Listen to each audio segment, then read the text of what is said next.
जय हिंद। स्वागत है आपका पवार ग्लोबल जीएस क्लासेस में। और आज प्रैक्टिस सेट नंबर 5 है। जितने भी प्रैक्टिस सेट मैं आपको करा रहा हूँ ये आपके 20 से 25 सालों के क्वेश्चन हैं प्रीवियस ईयर के। ठीक है, तो बड़ा ध्यान से क्वेश्चनों को सुनिए, देखिए।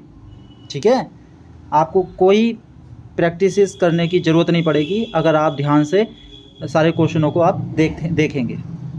चलिए, प्रैक्टिस सेट नंबर हमारा 5 है। इसका पहला क्वेश्चन, प्रैक्टिस सेट नंबर 5 का पहला क्वेश्चन है हमारा, भारतीय प्रेस का मुक्तिदाता।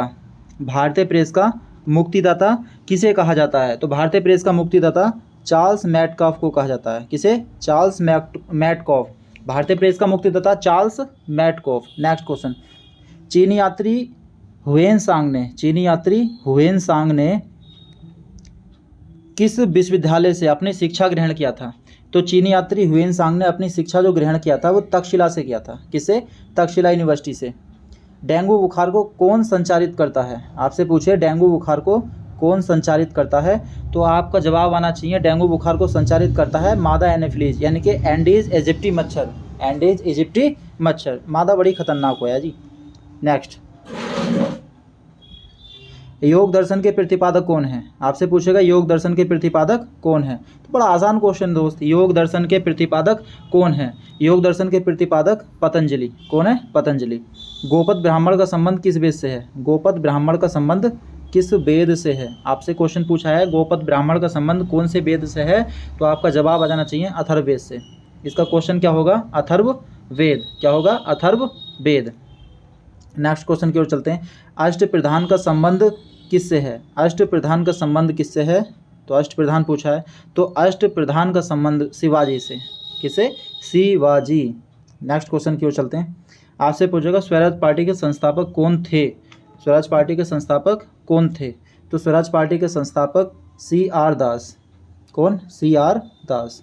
स्वराज पार्टी के संस्थापक कौन? CR दास। नेक्स्ट क्वेश्चन की ओर चलते हैं, तारपीन का तेल किससे प्राप्त किया जाता है? तारपीन का तेल किससे प्राप्त किया जाता है? तो तारपीन का तेल जो प्राप्त किया जाता है चीड़ से। किससे? चीड़ से। तारपीन का तेल चीड़ से प्राप्त किया जाता है। क्वेश्चन नंबर 9, साहित्य अकादमी का मुख्यालय कहाँ है? तो नई दिल्ली। साहित्य अकादमी का मुख्यालय कहाँ है? नई दिल्ली। नेक्स्ट, प्रथम पृथ्वी सम्मेलन कहाँ पर हुआ था? प्रथम पृथ्वी सम्मेलन कहाँ हुआ था? रियो डी जेनेरो में हुआ था। और रियो डी जेनेरो जो है वो ब्राज़ील का शहर है। कहाँ का? ब्राज़ील। ब्राज़ील कहाँ का शहर है? ब्राज़ील का शहर है। ठीक है जी। नेक्स्ट क्वेश्चन, असहयोग आंदोलन की शुरुआत कब हुई? तो असहयोग आंदोलन की शुरुआत जो हुई थी आपकी वो 1920 में। कब हुई थी? 1920 में। नेक्स्ट क्वेश्चन की ओर चलते हैं, अंतर्राष्ट्रीय आपराधिक मुख्यालय संगठन जिसका नाम है इंटरपोल। क्या नाम है? इंटरपोल। ठीक है, इंटरपोल, यानी कि इंटरनेशनल पुलिस भी बोलते हैं। इंटरपोल का फुल फॉर्म अगर पूछे तो इंटरनेशनल पुलिस। इसका हेडक्वार्टर कहाँ है? तो इसका हेडक्वार्टर आपका लियोन्स में। कहाँ? लियोन्स। और लियोन्स कहाँ पड़ता भैया? फ्रांस। कहाँ? फ्रांस में है। लियोन्स कहाँ है? फ्रांस। ठीक है। नेक्स्ट क्वेश्चन की ओर चलते हैं। अगला क्वेश्चन, बुद्ध की मृत्यु क्या कहलाता है? आपसे क्वेश्चन पूछेगा बच्चों, बुद्ध की मृत्यु क्या कहलाती है? बुद्ध की मृत्यु क्या कहलाती है? क्वेश्चन नंबर 13, बुद्ध की मृत्यु कहलाती है महापरिनिर्वाण। क्या कहलाती है? महापरिनिर्वाण। नेक्स्ट क्वेश्चन है आपका, प्रेषितक के रूप में किसका प्रयोग किया जाता है? प्रेषितक के रूप में किसका प्रयोग किया जाता है? Oxygen, hydrogen. ना जी, ये ना है। चलिए, ऊपर हैं इसके ऑप्शन 2 और, नाइट्रोजन, फ्रियोन। नाइट्रोजन और फ्रियोन भी दिया हुआ है, तो इसका जो आंसर है भैया वो फ्रियोन है। क्या है? फ्रियोन। नेक्स्ट, पटना उच्च न्यायालय की स्थापना कब हुई थी? तो पटना उच्च न्यायालय की स्थापना अगर आपसे पूछता है तो 1916 में हुई थी। पटना उच्च न्यायालय की स्थापना 1916 में हुई थी। अगला क्वेश्चन देखिएगा। अगला क्वेश्चन आपका, बुद्ध स्मृति पार्क कहाँ पर स्थित है? बुद्ध स्मृति पार्क कहाँ पर स्थित है? तो ये पटना में स्थित है। कहाँ? पटना। उर्वशी के लेखक कौन है? उर्वशी के लेखक कौन है? बड़ा इंपॉर्टेंट क्वेश्चन है, कई बार पूछा भी गया है, आपका हिंदी में पूछा गया है और यहाँ जीएस में दे दिया। ठीक है, तो उर्वशी के लेखक कौन है? इसमें डी ऑप्शन आपका रामधारी सिंह दिनकर। उर्वशी किसकी रचना है? रामधारी सिंह दिनकर की रचना है। उर्वशी रामधारी सिंह दिनकर की रचना है। नेक्स्ट क्वेश्चन की ओर चलते हैं दोस्त, मुल्ला पेरियार बांध। मुल्ला पेरियार बांध किस राज्य में है? तो मुल्ला पेरियार बांध जो है वो केरल में है। कहाँ है? केरल राज्य में। नेक्स्ट क्वेश्चन, पानीपत की दूसरी लड़ाई किन दो के बीच लड़ी गई? अच्छा, इसमें जिन जिन के बीच लड़ी गई थी वो पूछा है। पानीपत की तीसरी लड़ाई किन किन के बीच लड़ी गई थी, तो सॉरी पानीपत की दूसरी लड़ाई तो हेमू और अकबर के बीच लड़ी गई। हेमू और अकबर के बीच जो है पानीपत की दूसरी लड़ाई लड़ी गई थी। अंडमान एवं कार निकोबार द्वीप समूह को कौन सा चैनल अलग करता है? अंडमान और कार निकोबार को कौन सा चैनल अलग करता है? तो अंडमान और निकोबार को 10 डिग्री चैनल अलग करता है। कौन सा डिग्री? 10 डिग्री चैनल अलग करता है। नेक्स्ट क्वेश्चन देखिए, किस रक्त वर्ग में कोई एंटीबॉडी नहीं होता? किस रक्त वर्ग में कोई एंटीबॉडी नहीं होता? तो ए और बी में कोई एंटीबॉडी नहीं होता। नेक्स्ट, सर्वोच्च न्यायालय कितने प्रकार के रिट जारी करता है? सर्वोच्च न्यायालय कितने प्रकार के रिट जारी करता है?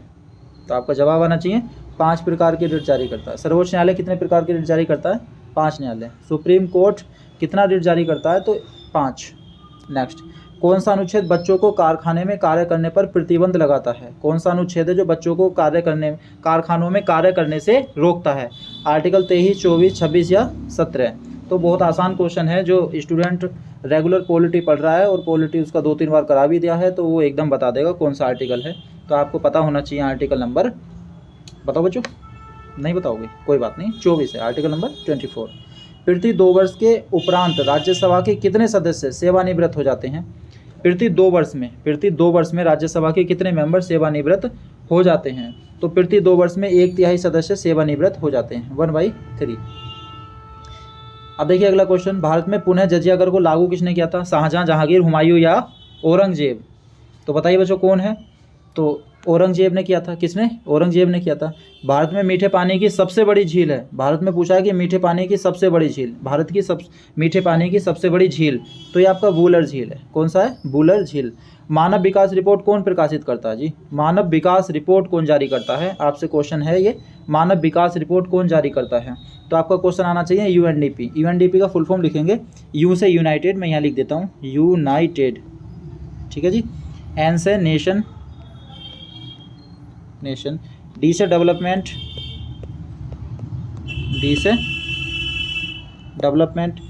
पी से प्रोग्राम, यहाँ आ जाएगा जी प्रोग्राम। तो यूनाइटेड नेशन डेवलपमेंट प्रोग्राम, इसकी स्थापना कब हुई थी? अगर इसकी स्थापना भी पूछनी है तो 1965 में हुई थी, ठीक है। और इसका हेडक्वार्टर न्यूयॉर्क, कहाँ है? न्यूयॉर्क, ठीक है। चलिए आगे बढ़ते हैं, क्वेश्चन नंबर 28 होगा। चलिए नेक्स्ट क्वेश्चन की ओर बढ़ते हैं बच्चों। Question number 28।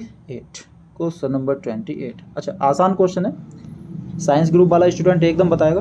देखिए, कपड़े धोने के सोडे का रासायनिक नाम क्या है? कपड़े धोने के सोडे का रासायनिक नाम क्या है? तो आपको पता होना चाहिए Na2CO3। नेक्स्ट, महात्मा गांधी किस वर्ष भारतीय राष्ट्रीय कांग्रेस के अध्यक्ष बने थे? आपसे पूछेगा महात्मा गांधी किस वर्ष भारतीय राष्ट्रीय कांग्रेस के अध्यक्ष बने थे? 1920, 15 या 30 या फिर 1924? तो जवाब आने लगा जो 1924 में। नेक्स्ट, भारत छोड़ो आंदोलन के समय भारत के वायसराय कौन था? भारत छोड़ो आंदोलन के समय भारत का वायसराय कौन था? तो यहाँ पूछेगा भारत छोड़ो आंदोलन के समय भारत का वायसराय कौन था? बहुत ही बार ये क्वेश्चन पूछा गया है, लॉर्ड लिनलिथगो। रावी नदी का वैदिक नाम क्या है? रावी नदी का वैदिक नाम क्या है? तो रावी का वैदिक नाम पूछा है परुष्णी। क्या नाम है बच्चों? परुष्णी। तो यहाँ इस तरह से दे देगा, रावी नदी का पुराना नाम क्या है? तो परुष्णी बता देना। नेक्स्ट क्वेश्चन, रणजीत सिंह एवं लॉर्ड मिंटो के बीच कौन सी संधि हुई थी? रणजीत सिंह और लॉर्ड मिंटो के बीच कौन सी संधि हुई थी? तो ये हुई थी अमृतसर की संधि, ऑप्शन बी अमृतसर की संधि। नेक्स्ट, भारत के किस राज्य को देवभूमि के नाम से जाना जाता है? तो भारत के किस राज्य को देवभूमि के नाम से जाना जाता है? क्वेश्चन ये है, देवभूमि के नाम से जाना जाने वाला राज्य कौन सा है? तो उत्तराखंड है बच्चों, बहुत आसान क्वेश्चन है। जांघ की हड्डी को क्या कहते हैं? तो जांघ की हड्डी को फीमर बोलते हैं। क्या बोला जी? फीमर। जांघ की हड्डी क्या कहलाती है? फीमर कहलावा जी। नेक्स्ट, नींबू में कौन सा अम्ल पाया जाता है? बेहद ही आसान क्वेश्चन है, नींबू में कौन सा अम्ल पाया जाता है? तो नींबू में जो है साइट्रिक अम्ल पाया जाता है। नींबू में पाए जाने वाले अम्ल का नाम क्या है? साइट्रिक अम्ल। नेक्स्ट, राजा राम मोहन राय ने हिंदू कॉलेज की स्थापना कब किया? राजा राम मोहन राय ने हिंदू कॉलेज पूछा है कि हिंदू कॉलेज की स्थापना कब किया? तो ये 1857 में किया था राजा राम मोहन राय ने। किसकी स्थापना? हिंदू कॉलेज। नरोरा नाविक विद्युत संयंत्र किस राज्य में है? तो नरोरा भैया उत्तर प्रदेश में है, उत्तर प्रदेश में ये रहा। और उत्तर प्रदेश में भी कहाँ? बुलंदशहर। उत्तर प्रदेश में ये कहाँ? बुलंदशहर, ठीक है, उत्तर प्रदेश में बुलंदशहर में। नेक्स्ट, राज्य विलय नीति को किसने प्रतिपादित किया? राज्य विलय नीति को किसने प्रतिपादित किया था? यहाँ क्वेश्चन ये पूछेगा राज्य विलय नीति को किसने प्रतिपादित किया था, तो ये क्या था? डलहौजी ने। किसने किया जी? डलहौजी ने। संत कबीर के गुरु का नाम पूछा बच्चों। संत कबीर के गुरु का नाम क्या था? संत कबीर के गुरु का नाम क्या था? तो संत कबीर के गुरु का नाम रामानंद, क्या था? रामानंद था। ठीक है, ध्यान से पढ़ते रहिएगा जी। नेक्स्ट, अटाकामा मरुस्थल किस महाद्वीप में स्थित है? अटाकामा मरुस्थल किस महाद्वीप में स्थित है? यूरोप, अफ्रीका, उत्तरी अमेरिका या फिर दक्षिण अमेरिका? तो आपसे क्वेश्चन पूछेगा दक्षिण अमेरिका में है अटाकामा। ठीक है जी। नेक्स्ट क्वेश्चन, ध्रुव पर दिन की अवधि कितनी होती है? तो ध्रुव पर दिन की अवधि जो होती है वो 6 महीने की होती है। कितना? 6 महीने। Thank you so much watching for video. जय हिंद।